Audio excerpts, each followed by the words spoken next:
Political Free Agents podcast, and we're back for our Sunday episode. What's going on, peeps? Looking forward to this week. This week we have a special guest. Really excited about this. You know, as everybody knows, we've been looking at different ways to be able to empower ourselves to move through these times, to be able to navigate everything that's happening, and to be able to get a certain level of independence through it without having to depend on whoever's in office and whatever else they want to do, because we don't ever know what they're going to do. So today we're joined by Ameka Ali. And I didn't actually get clarity in the pre-show, but it is Ameka, right? It is, Okay, I yes. just want to make sure I was saying it right before I go a whole show saying it the wrong way. But welcome to the show. Thank you. Glad to be here. Yeah, so this is exciting because as we were talking in the pre-show, I've been hearing so much about government contracts and these sort of things, and a lot of people are talking about it. I have a friend, actually. I didn't tell you this in the pre-show, but I have a friend who hit me up, and they were like, "Hey, you should register your business with the state of Texas. There's all this money that's out there, and all these things." And like started looking into it, and it's a broad topic because there's so many different things to go through and so many contracts that are out there and all of that work. So I'm gonna read a little bit of your bio here that you have sent to me, just so people understand that we're not just talking to somebody that's just randomly off the street, right? Like you actually know what you're talking about here. So Amigo was a procurement business advisor and government contracting expert. She is not new to the government game. She offers insider knowledge that helps small business owners position themselves to win government contracts and level up in their business. As a former federal contracting officer, she has had the experience and privilege to award over 2 billion dollars with a B $2 billion in contracts to small businesses, with over 15 years as a high positioned agent in various government agencies, including NASA, FEMA, FAA, I don't know that one, General Services Administration, and more. Ameka has implemented her signature blueprint to effectively guide businesses through often confusing twists and turns of landing government deals. And what's FAA? The Federal Aviation Administration. I was thinking it may have been aviation. So who rules the airways, Yeah, makes see, all I, those I rules never for the heard the acronym. pilots and the airports. Yes, sir. Right. So that's fascinating. Like, to be honest, like just all of the stuff you've done in working with all of those agencies. That's a broad spectrum of things that people are dealing with, right? NASA, FEMA, like those. That's a Yes, broad because they area. procure similar things, but they procure a lot of different things. So, Okay. I mean, I've probably done awards from small things like office supplies up to special equipment devices that you need to send out into space with the astronauts. I worked with astronauts directly and scientists for the International Space Station down in Johnson Space Center, robotics, nanotechnology, you name it. I've probably had some hand in some type of procurement and either awarding contracts when I was with the government and then independently now working with small businesses. That's what's up. That's what's up. So, how does it actually like? What's the actual process here? Because it from the outside, I've been in business 20 years now.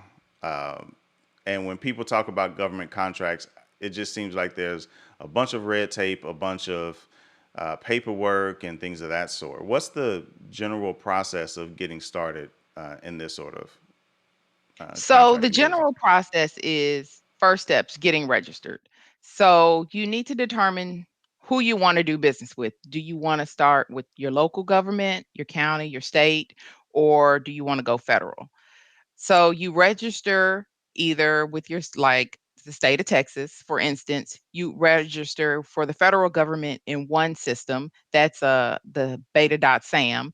And then whatever your local governments are. It's simple to do registrations and certifications. So you can generally just Google procurement or how to become a vendor with your state government, how to become a vendor with your city. For the federal government, it's going to say, how do I become a government contractor? They don't use that term vendor. So Getting registered and certified are the simple processes. There are several types of certifications. That's where it starts to get a little hairy for people because the federal government recognizes certain ones that are done through the SBA, and then you've got your local government certifications that overlap but aren't recognized at the federal level. So it's always good to start with figuring out who do you want to do business with first. I always say if you are a small business that's kind of new, like you say, you've been in business 20 years, you could definitely get federal contracts. But if you're new, there's this assumption that I'm brand new, I can't get government contracts. I always say when you're starting a business, go ahead and get registered and certified and start going after local government contracts because you can absolutely win a contract depending on what you do. Okay. And so when it comes to these contracts, because when I look at the numbers, like usually when people talk about this, they're talking about like the massive contracts, right? Like Right. millions of dollars in contracts.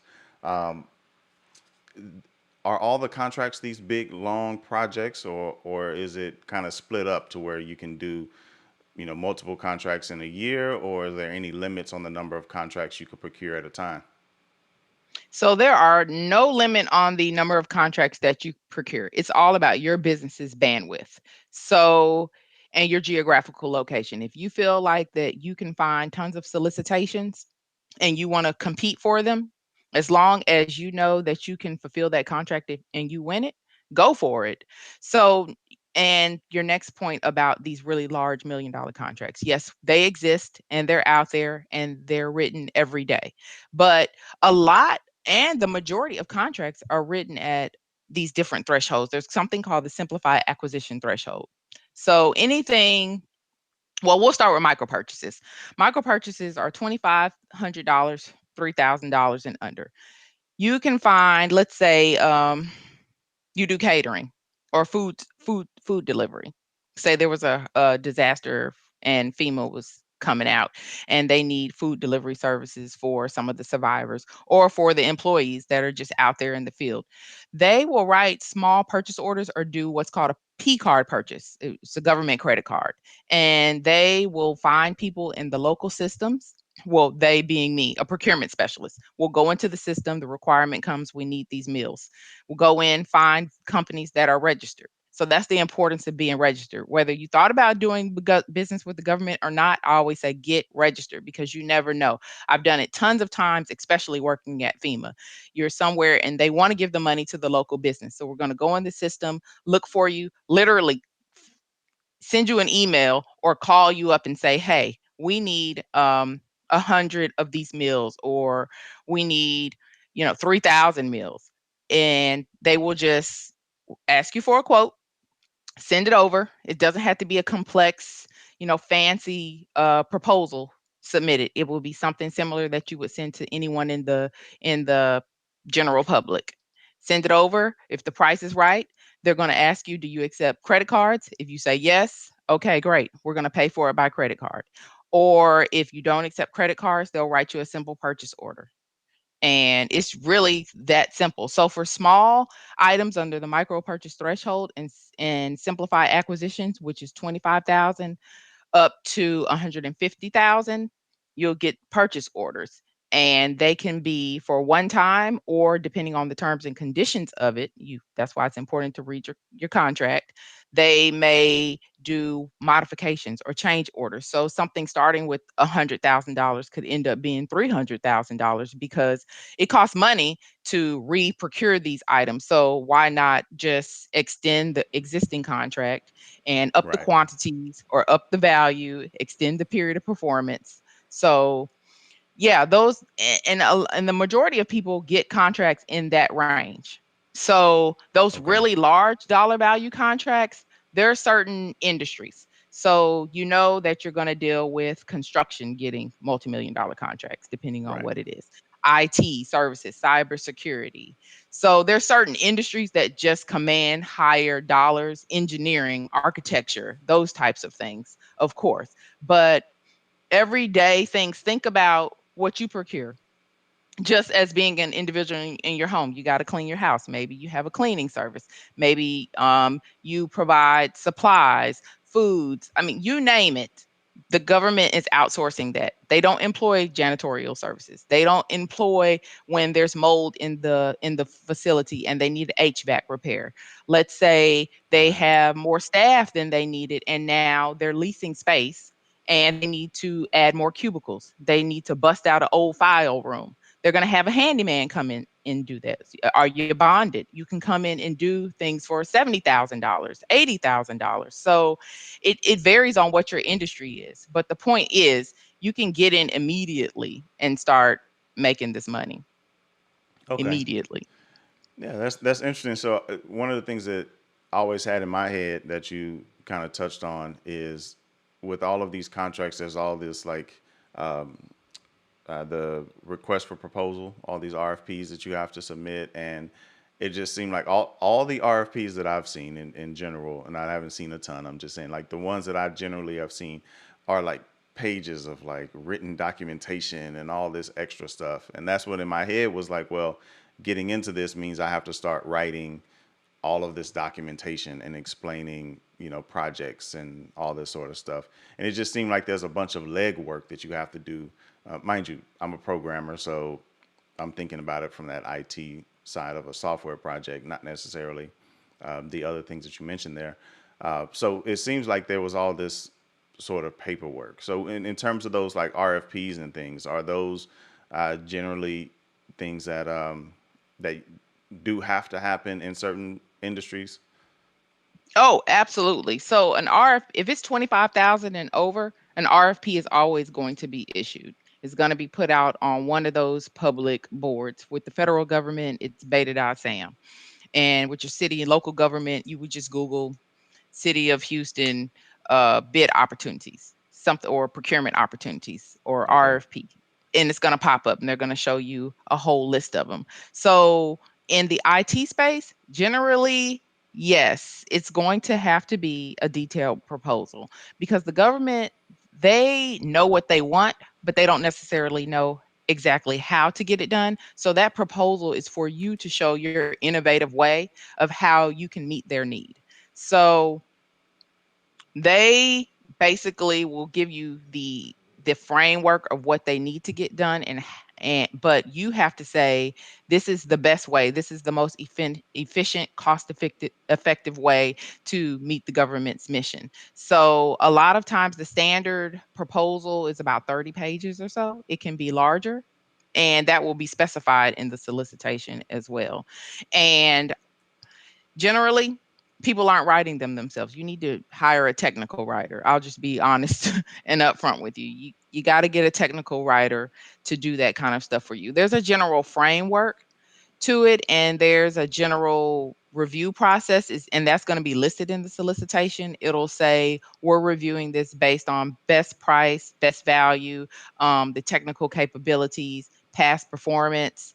And that's why I say when you're new, don't start with federal contracts because they're going to want to always see some past performance provided. Every now and then, maybe not, depending on the dollar value, but when you're dealing with the larger contracts, they definitely want to see your past performance history, and that's all going to be a part of your proposal. So there is that. And so there is a cost to getting into government contracts. So, yes, it's free to register, it's free to get certified, it's free to look for solicitations, but you're going to have to put some money in. It costs to play the game because it's not guaranteed that you'll win that proposal, but you've gone through the processes and now you have a template that you can use when you find other opportunities. Right. And that way, the second time, third time, you can just keep building on that. You don't have to do That like all the proposal. preamble type stuff, like here's who we are, what we've done, all that. You kind of have that Exactly, your themselves. executive summary and the past performance, yeah, and then Right. you're just basically swapping out the meat of the proposal with whatever that solicitation is. Never duplicate what you submitted for another because the specifications generally are different unless, like, they're commodities, then it'll be very similar, like, "We need this Okay. many Dell laptops," or, "We need, all this Parel or PPE." Right. That's Right. not gonna vary, but in your case, and, IT or we need software development or, flood map analysis or something like that, obviously, that's gonna be very specific, and then you want to get a technical writer to work with you to to get that done. Right. Yeah, that definitely makes sense. But in terms of the others, like the PPP and those sort of things, even if they are larger procurement projects, those don't necessarily need an RFP. Those things are just like, as you stated, just an estimate, a quote of what those things will cost. Mhm. Absolutely, absolutely. It's going to be it'll be something like the solicitation may say, "We need to procure, this many pallets of this, and we need them delivered every." They'll be very specific, and we're gonna need them delivered every week or every 2 weeks, and we need these amounts and these quantities. And so you're just speaking to that. They'll even provide you with a template in the solicitation to print and fill it out, quantity, amount, so they can see it by line items or what the government Right. calls cleanse. And Okay. then you're just pricing your cleanse, and then you put an amount at the bottom. And then whoever's got the best price, you win. Okay. And so, what's the process going there? Let's say you've won a contract, right? You put everything together, you actually won it. What happens next? So the next thing is look at your period of performance. When does this start? And then after that, either the contracting person is going to connect with you or the program person. You're going to be assigned what's called a COTAR or a CORE. Now they're called a contracting officer's representative. So, how the solicitations, just a quick and dirty on the procurement process. So, the contracting people who put out the solicitation that you see, they receive that requirement from the program office, whatever program that is.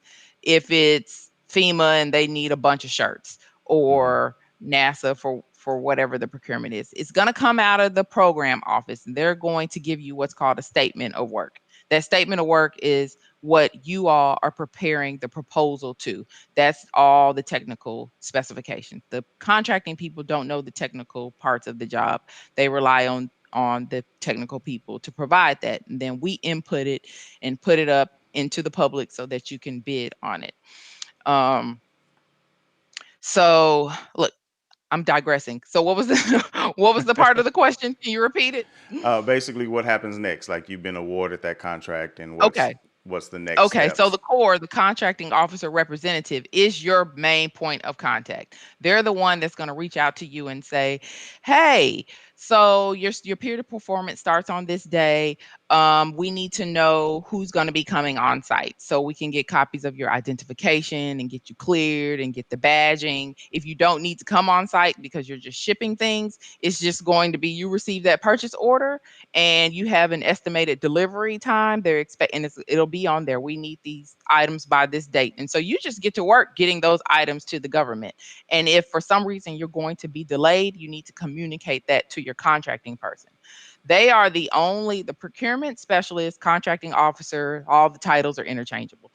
They are the only people that you can make changes to your contract with. So if you find that you're going to be delayed, that's who you need to reach out to. If you find that, okay, I can ship this quantity, but we're going to be later on these parts, that's the stuff that you communicate to the contracting person who will relay that to your technical point of contact. But generally, once you get that contract, pay attention to your period of performance. And if it's construction, maybe you need to send over some bonding and some other documentation before you get what's called a notice to proceed. Then you get to work. And with supplies, then it's just you see your period of performance, you see the delivery date, get to work on getting those goods and services to the government. And pretty much that's how it goes. Yeah, I have one experience of actually working on a project with the government, and I forget which acronym.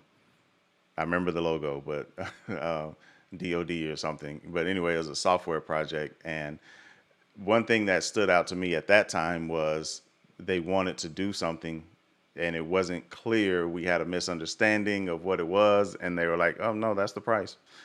There's no more budget, for that particular thing." Now, Okay. this wasn't through like a that sort of procurement type process, but it was, somebody that I knew that worked there. They hit me up. We started working, and I was like, "Okay, dang, I should have done a So little more, you know, you're got a little researching more your clarity." pricing. Yeah, yeah, making sure everything was legit. But once I got in and saw the code, I was like, yeah, this is going to take a little bit more. So But I'm you were glad. stuck with that price. So what Right. that's called is firm fixed price. So there's different types of contracts. So Okay. you need to That's be what I was about mindful to of ask that you. too. Yeah. Yeah, and you'll see that up front in the solicitation. It'll say the intent, there's always the intent is to award this under this business classification code called a NAICS code, NAICS com. You can just do a search, type in whatever it is that you do, a bunch of codes will come up. So that's how you categorize yourself for the business, and that's how contracting people find you.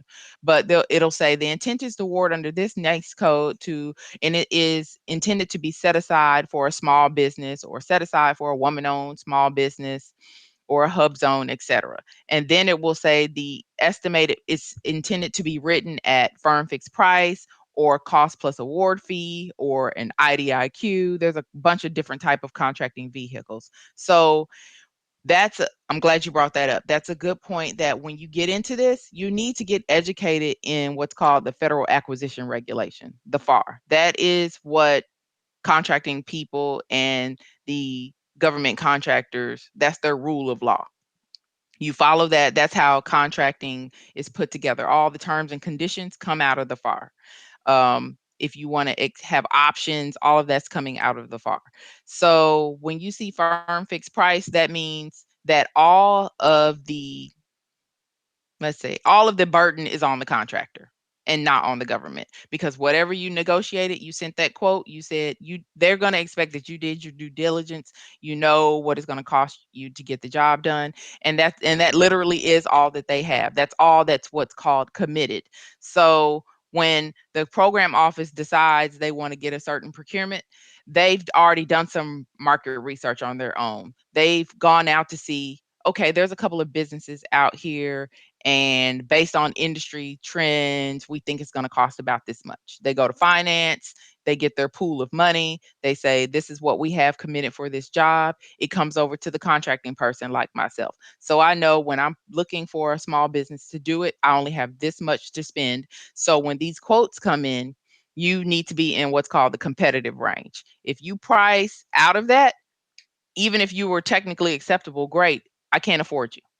Now, if you price too low, that you get a side eye because it's like, do they really understand what we need? Maybe they can do it for this, Right. and we will reach out to you and make sure that you're clear on the requirement before you win it, because that doesn't necessarily knock you out. But if it's really low, depending on, let's say, IT, you're probably going to be out of the competitive range because they're just going to feel like, no, we know that this job can't be done for this, especially if we're comparing the other offers that came in, the other Right. proposals.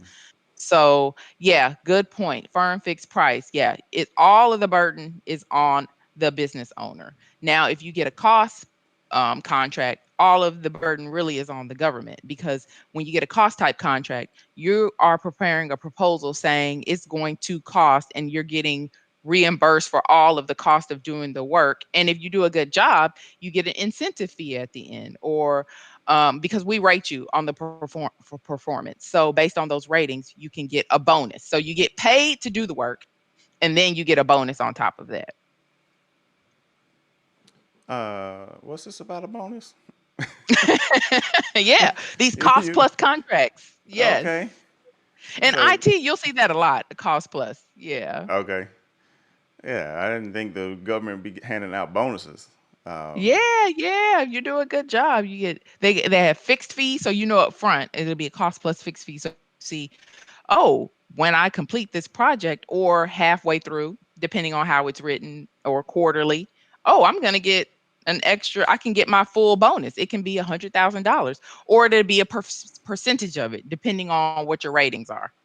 But yes, yes, you get your cost, everything that it costs you to do the job, plus some extra profit, because we know that when we receive those proposals in, there's some profit already built in there, fees already built in there for you. Right, right, You've right. got to make, get your margins. So Yeah, definitely. absolutely. That's interesting. So, from the pricing perspective, you brought up a great point that I think is always just in business in general, right?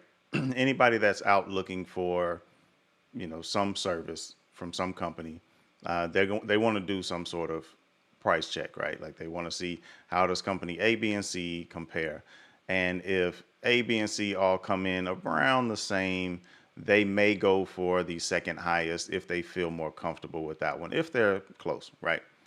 And to your Yes. point, if one of them comes in and they're 50% cheaper, it's like, like Yeah. how does that actually work? So it's interesting to hear that you say that the government's doing the same side eye. Um, so, from a pricing perspective, is there any general idea that people can get in terms of like what would be out of range? And I ask this because a lot of times people don't know how to price, right? Like I had a friend, I still have a friend, didn't lose the friend, but they're amazing. It's a husband and wife, amazing designers. They do great work, but they were charging like ridiculous prices. I'm talking about small prices. And I'm like, guys, you don't know the industry. You can make way more money than this. Like, you're not charging nearly enough for a logo. And, you know, for them, if they were going for a government contract, they would be one of those that would look like, oh, they don't know what they're doing. But Right. they could literally do the work, and that's what they thought was their fair market value. Are there any resources or any general? Is there any general information or guidelines, or is there anything in the request that would give an idea of like a ballpark range?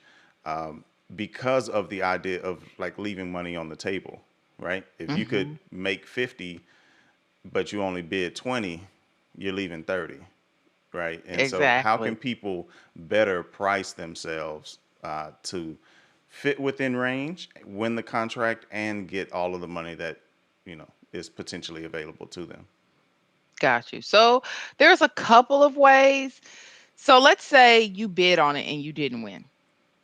You can request what's called an unsuccessful offer letter. So the government is required, and that's why it's important to study the FAR, know what your rights are, because sometimes contract, remember, these are 9 to 5 workers, 9 to 5 jobs. So sometimes they don't do all the administrative paperwork that should go in the contracting file. Just to be perfectly honest with you, because they're doing tons of procurements at a time, it slips their mind.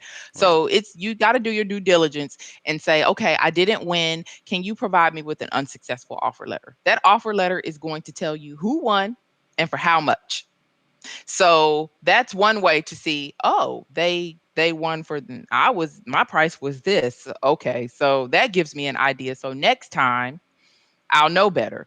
Then there are different government systems. So there are systems where you can actually go in and see you can type by these NACE codes or contract numbers or business, if you know a business's DUNS number, or even if you know their name. You can type in, if you know the contract that they won, you can go in and then see what the contract amount was for as well. So you can get a comparative analysis because the government uses what's called independent government cost estimates.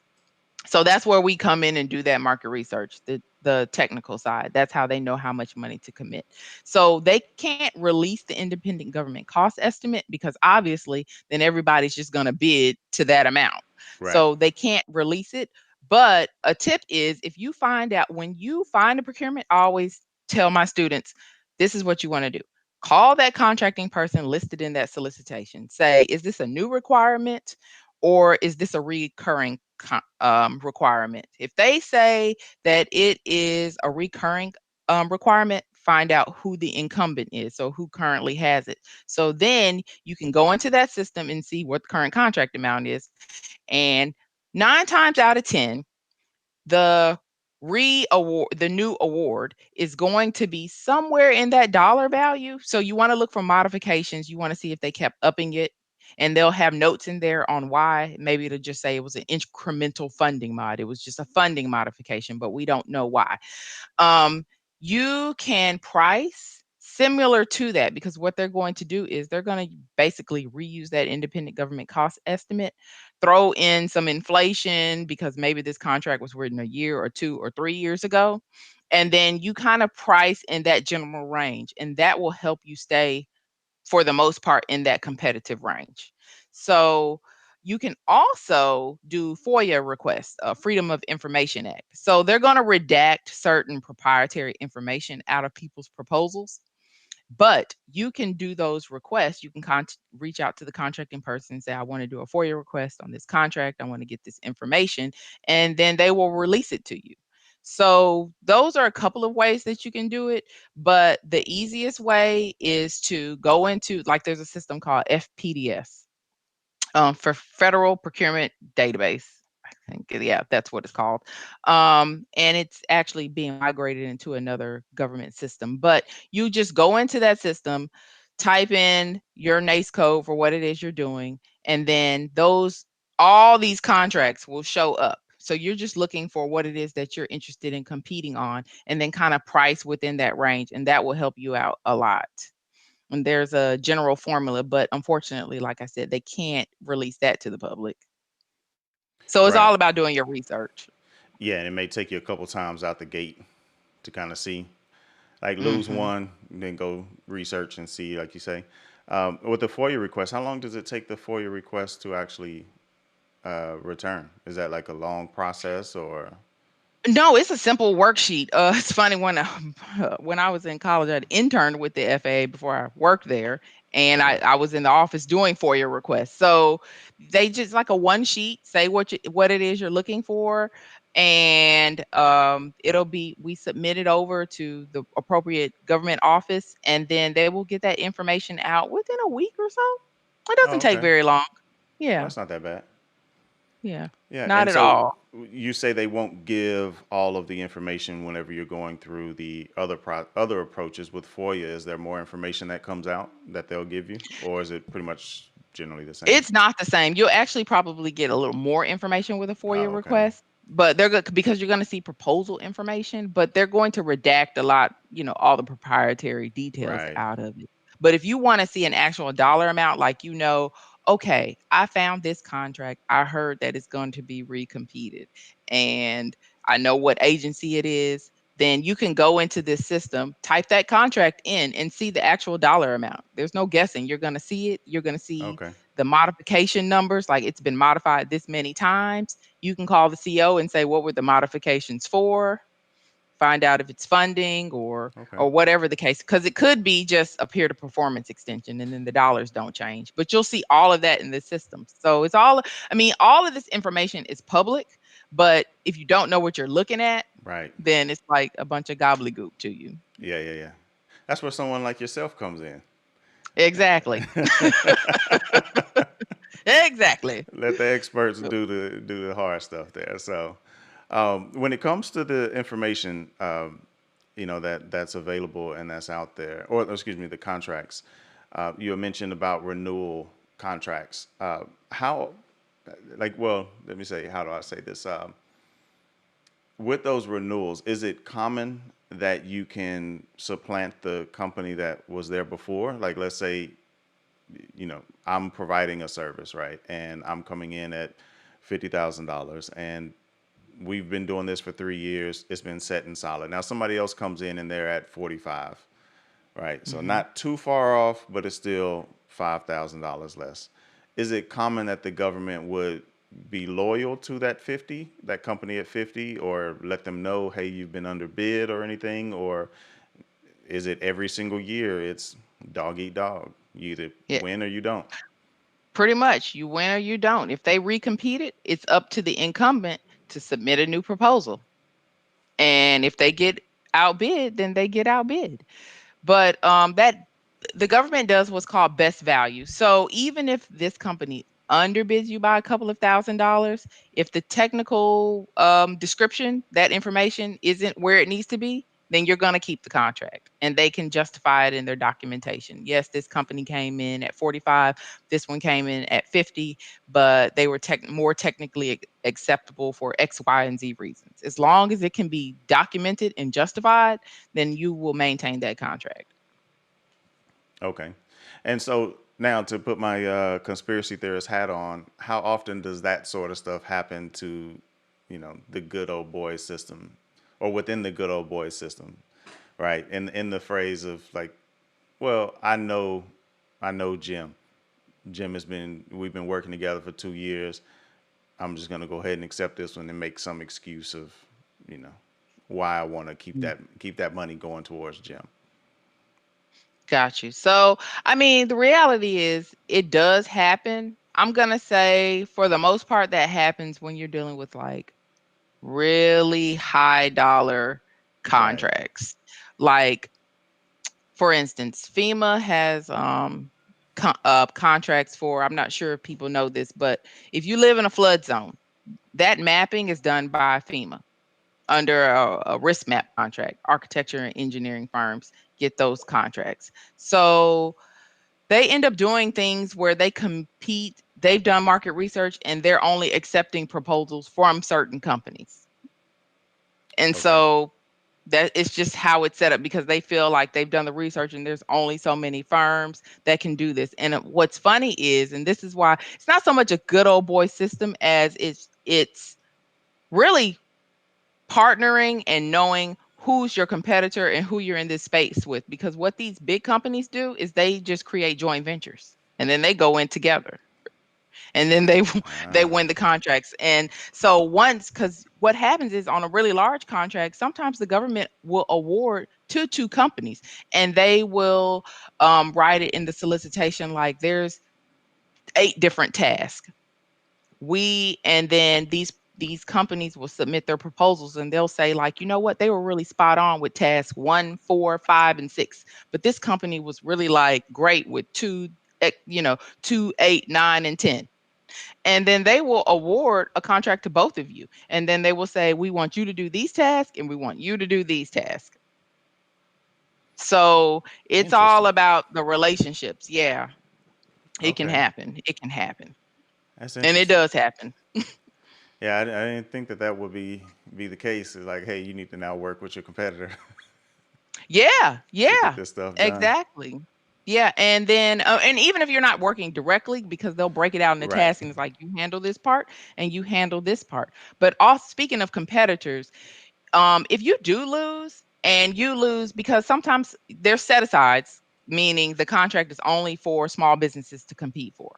Then there's what's called full and open competition, where they felt like the small business specialist did the research, the contracting person didn't find a lot of small businesses who could do the work. So they did what's called full and open competition, meaning if you're a small business and you find this, know that you're competing against a large company because they just are letting everybody into the pool to submit a proposal.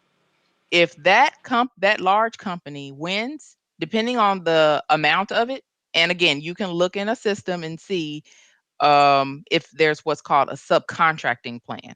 You can reach out to them and say, "Hey, I want to sub some of this work."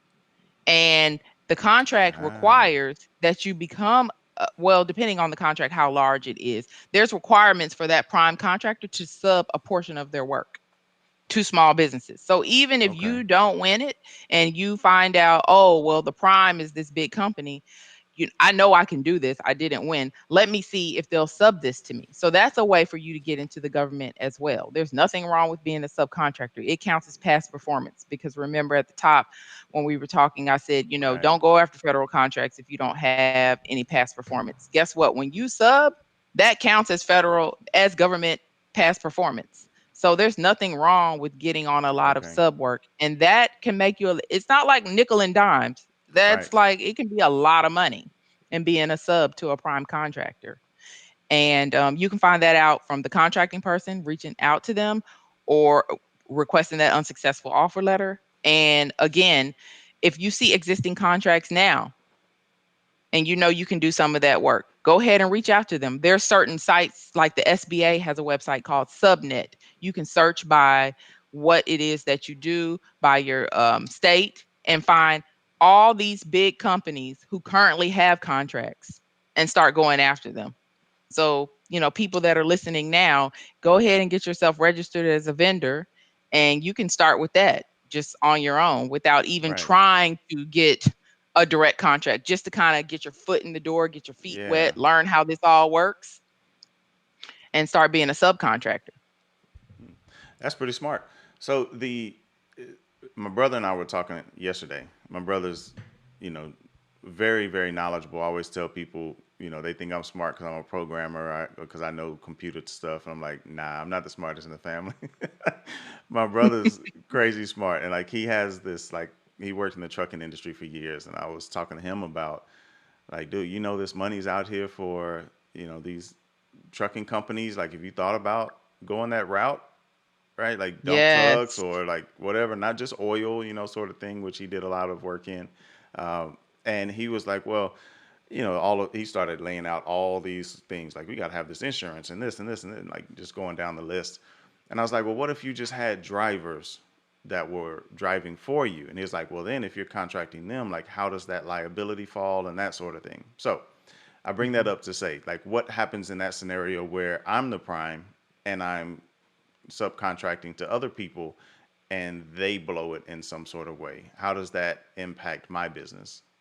Yeah, that's all on you because you have the contract. So you need to do your due diligence. Like, yeah, let's say trucking or construction, that's common.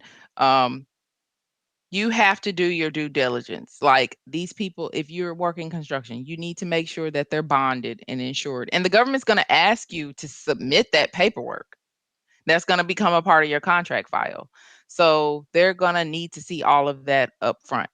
Let's say being a trucker, like is your brother, is he like a freight broker? He's an owner operator?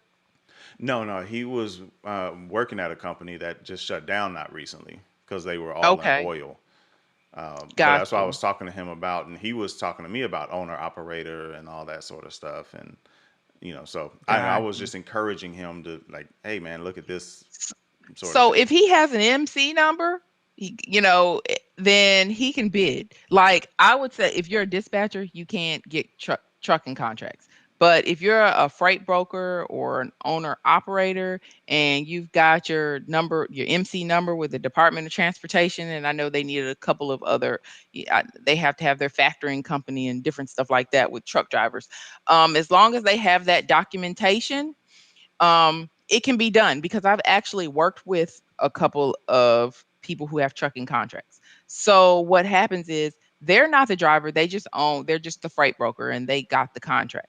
What you need to do is, because more than with trucking, obviously you're going to be bringing that truck onto some type of government facility. Right. You're going to need a copy of their identification and things like that. So as long as you know that you can dispatch out um, the same driver, the same owner operator to be running these, what are they called? Dedicated lanes, Hmm. then you are okay because the government's going to need to see that up front. They need to know who's coming onto their facility.